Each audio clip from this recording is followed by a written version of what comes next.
Good day mga kaayos! Ako po ang inyong Kuya Nap na bumabati sa inyo ng isang mapagpalang araw. Kung ngayon nyo lang ako nakita, bago lang kayo sa content ko, isang like, isang comment, isang share. Kahit ano po dyan, masaya na po doon. Basta mapag-usapan lang natin yung mga importanteng bagay na totoong nangyayari mismo sa buhay nating lahat. Ito ang pag-uusapan natin ngayon mga kaayos. Alam nyo, aminin natin lahat. Lahat tayo walang exempted. Palibasa tao lang tayo. Lahat tayo nakagagawa ng mga bagay na labag sa kalooban ng Diyos, di ba? Alam naman natin yung mga mali at bawal, di ba? Pero minsan kahit alam nating mali at bawal, minsan pinipilit pa rin natin gawin. Bakit? Kasi nakapagbibigay kasiyahan ito para sa atin. Kumbaga, natutuwa tayo, di ba mga kaayos? Isa-isa natin yung mga pangkaraniwang kasalanan katulad ng mga magnanakaw. Marami na kasing uri ng magnanakaw ngayon.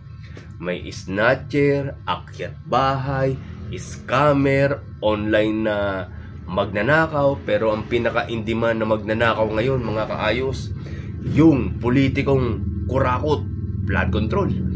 O di ba? Dapat sana kung nakukulong yung mga nagnanakaw ng mga libo-libo, daan-libo, dapat mas nakukulong yung mga nagnanakaw ng bilyon-bilyon, trilyon-trilyon, di ba? Unfair naman to sa mga pipintsuging magnanakaw. Magbago na kayo mga politikong kurakot, di ba? Yung pakikiapid, masama yan mga kaayos. Kung may asawa na kayo, focus na lang kayo sa asawa nyo at sa mga anak nyo. Pagsisinungaling, yung relasyong babae to babae, lalaki to lalaki, masama yan mga kaayos. Baka hindi nyo alam, nasa Bible yan. Merong isang istorya sa Bible, yung Sodoma at Gomora. Search nyo sa YouTube, Kaya ginunaw ng Diyos yun. Isa sa dahilan, yung mga nakikipagrelasyon sa babae to babae, lalaki to lalaki, wala na silang pakundangan. Kahit magkasalubong sila, basta napagtripan nilang magsiping, ganun sila kasama. Kaya galit na galit ang Diyos sa kanila ng mga panahon na yun. Bigla na lang silang sinunog ng apoy at asupre, diba? Search nyo sa YouTube, baka akala nyo gumagawa lang ako ng kwento mga kaayos. Baka kasi sawa na kayong gumawa ng mga alam nyo namang mali. Siguro dapat magbago na tayo. Baguhin na natin. Ipagsiksikan natin ang sarili natin sa Diyos. Humingi tayo ng tawad. Hindi pa naman huli ang lahat, di ba? Marami pang panahon para baguhin yan. Itama natin yung mga nagawa nating mali.